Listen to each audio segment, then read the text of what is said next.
Welcome back. You're watching Business Morning on Channels Television. Now, according to a recent report by PwC, Nigeria could become the 14th largest economy in the world by 2050. Well, it was a report put together by PwC that Nigeria could become the largest economy in the world by 2050 and record average growth of around 4% per annum in the long run, assuming the country succeeds in economic diversification. But clearly, from the oversubscription of the $1 billion Eurobond yesterday, it clearly shows that international investors' confidence in Nigeria's economic reform agenda is still very strong.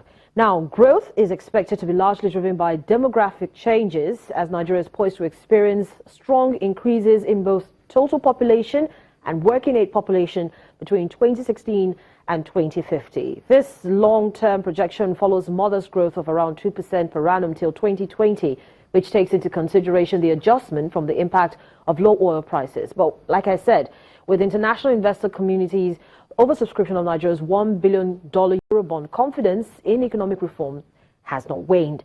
Now, to talk more about this and, of course, take a look at the opportunities and challenges to achieve sustainable and inclusive growth by 2050, I'm being joined by Dr. Andrew S. Nevin. He is the Chief Economist at PwC Nigeria. Good morning to you. Thank you for joining me on the program. Great to be here. It's always a pleasure to have you on the program, Dr. Nevin. So, first of all, what do you make of this? You know, yesterday, I'm very sure when we had this conversation, we hadn't gotten the press release from the Minister of Finance with regards the Eurobond. But hey, it's quite exciting. But what do you make of it? Well, I mean, I think it's good news. We can go out and we can borrow some money. But I think we need to keep in perspective, we're borrowing $1 billion. I'm not worried about that from the viewpoint of debt. We have low debt. We have lots of oil.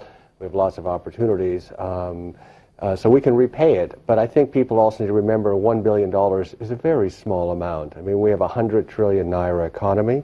That's over 300 billion at the interbank rate, $300 billion economy. So borrowing $1 billion is not going to fix all our problems. But at least it's a start. And it's a start. It's also it's a confidence marker for us, because prior to now, it seemed as if investors' confidence was beginning to weigh, especially with the removal from JP Morgan index and the Barclays and the MSCI. So a lot of these frontier investors, if you like, seemed as if they were shifting attention from Nigeria as an emerging frontier market to other segments and other countries. But this definitely shows that confidence is back, or going to return by 2030 when that bond matures. Well, we're a big, serious economy. Everyone wants to be interested in us. I mean, the fact that people got less interested was our own fault. I mean, we got knocked out of the index, as you say. You know, we've had some policies that have made it difficult for outside investors to come in. But if we make it just a little bit easier, they are going to come in, and they're going to bring the money we need, which is a lot more than $1 billion. Now, the bond matures in 2032. And in the recent PwC Global Report, Viability and Sustainability of Economic Growth for Nigeria was fairly rated. But with this now, do you think it will improve? We're looking at a projected annual growth of about 4% between 2060 to 2050. Would this change? Well, I've stood up. Of course, we have a global team who worked on this. I was part of the global team. This is where we came out the numbers for Nigeria. But I've been on this program, and I've stood up in this country, said many times, I think this country should grow at 6 to 8%. We have working age population at 3%. We have productivity growth, people moving to urban areas. So we can grow at 6 to 8% for a long time. 4% is not good enough. I mean, if our working age population is growing at 3% and we're only growing at 4%, we're actually not making much progress. So we need to do better than this report. But also, this report's a bit disappointing. I mean, Harry, you said PwC is projecting that we can become the 14th largest economy. Yeah. Absolutely, $4 trillion, $4.5 trillion economy in 2050.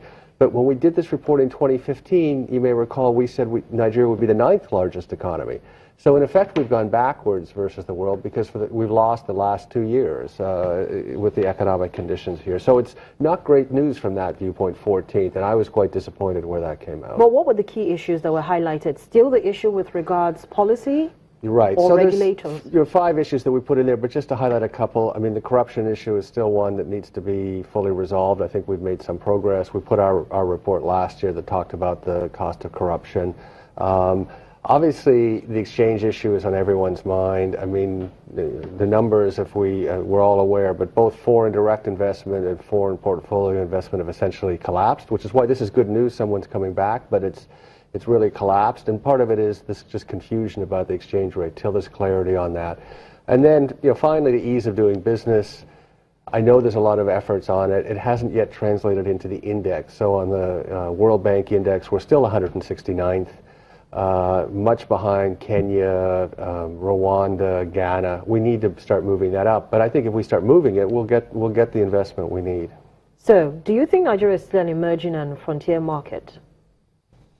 I think Nigeria, I mean, I stand up all the time and I say, actually, Nigeria is probably the most important economy globally in a sense, because if you think about it for a minute, India and China, they have their path. We can see where they're going. Nigeria is going to be the third most populous country in the not too distant future. You'll still be working. I'll still be working at that time. So it really matters. Lagos is the largest city in Africa. It's the biggest city economy. It's the fifth largest economy in Africa. The governor wants it to be third. So all eyes are on Nigeria. I don't think people are ignoring it. They're just waiting for us to show a couple of hopeful signs that they're happy to bring their money here. But it's not just the foreign investors. I mean, if a foreign investor is reluctant, someone who domestic capital is also reluctant, right? So even though we're talking about this as a measure for foreign investors, the 169, we need to also get it right so domestic investors put their capital in this economy rather than trying to send it abroad. And according to the report, productivity is still an issue in many emerging countries. Will this not also pose a risk, for instance, to the projection for Nigeria?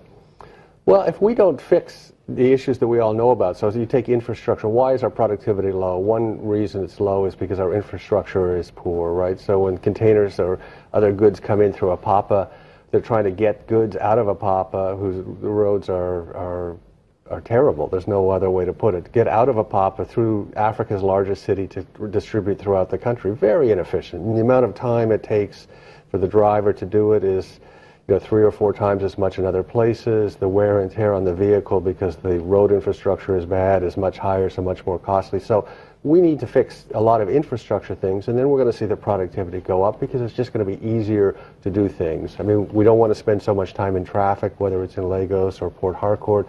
So we need to make progress in those areas. So in counting down now to 2050, that's roughly about 32 years from now, or 38 years from now.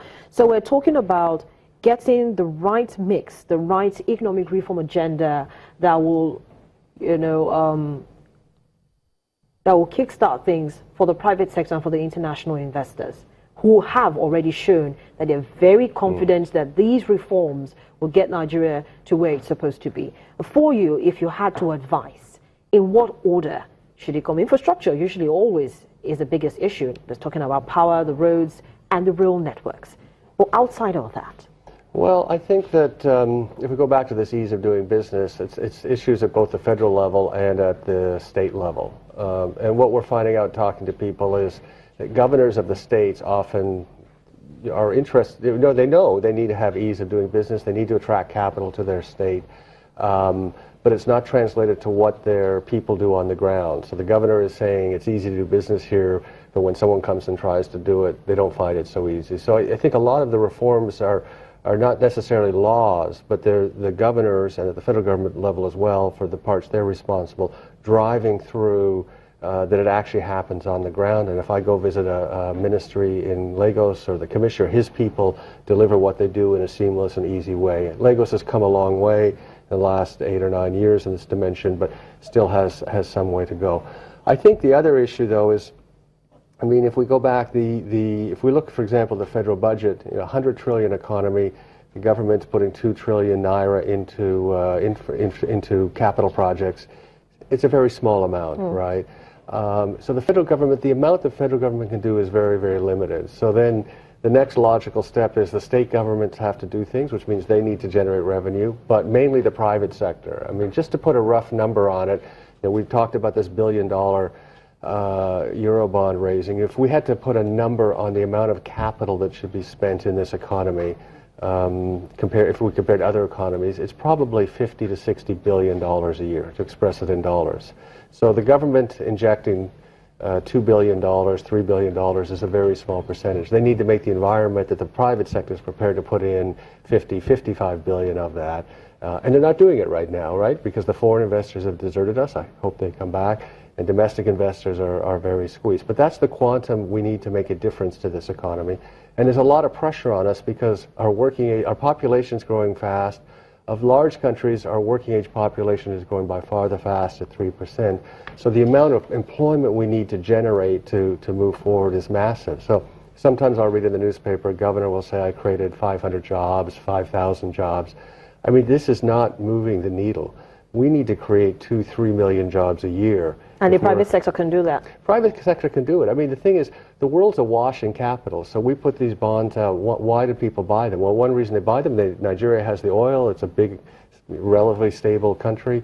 We can pay it back, but we're paying 7%, right? I mean, half of the world's capital is stuck in bonds at 0%, 1%, negative, etc. So if we have decent investment opportunities, we'll get our 50 or 60 billion. It sounds like a lot, but it's there for us if we create the environment. So it's really up to us to get the capital. So still going back to the private sector, opportunities for them.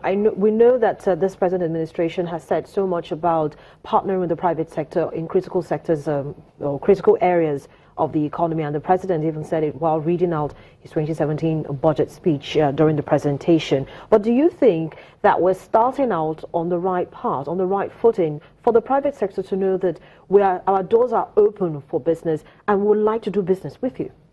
Well, I think we use this word partner, but in many ways, the private sector doesn't want to partner with the government. The private sector just wants to understand, what are the rules of investment and conducting business. They'll conduct it in that way. The ethical ones will pay their taxes, they'll pay the pensions for their people, they'll pay the health insurance. So they don't need a partner in the government, they just need a lot of the rules. But if we take one very sensitive sector, for example, the power sector, we always say there's only 2,000 megawatts, 3,000, 4,000, we all understand the number. I mean, the truth is there's 10 to 20 times as much power in the country, but the other power is off-grid. Some of it's off-grid on our home diesel generators. Some of it's off-grid because people produce private power from gas, and they're not connected to the grid. But on the power sector, if you're going to have grid power, no system is going to work unless the electricity tariff is greater than the cost of producing the power. So if we insist on having electricity tariff that's lower than the cost of producing power, by definition, the GenCos and the DISCos are going to struggle financially, and we've ended up in a situation where they're all insolvent now, effectively, right? So something has to give on that. So I think in some ways, I don't necessarily like this word partnership. The private sector's just got to get on and do what it needs to do, but it needs to do it with a stable environment, and it needs to be able to know that it can make a profit, and it needs for foreign investors to know it can repatriate the profits. If those conditions are in place, we'll grow. But we do not have, go back to the numbers. In this country we have 100 trillion naira economy, at least 80 trillion naira in consumption. What's left over for our domestic investment is way too small. We cannot invest ourselves out of it. We need foreigners to invest if we want to move forward, if we want our income to grow. That's just the truth of it. So if they're not attracted, we're not going to grow.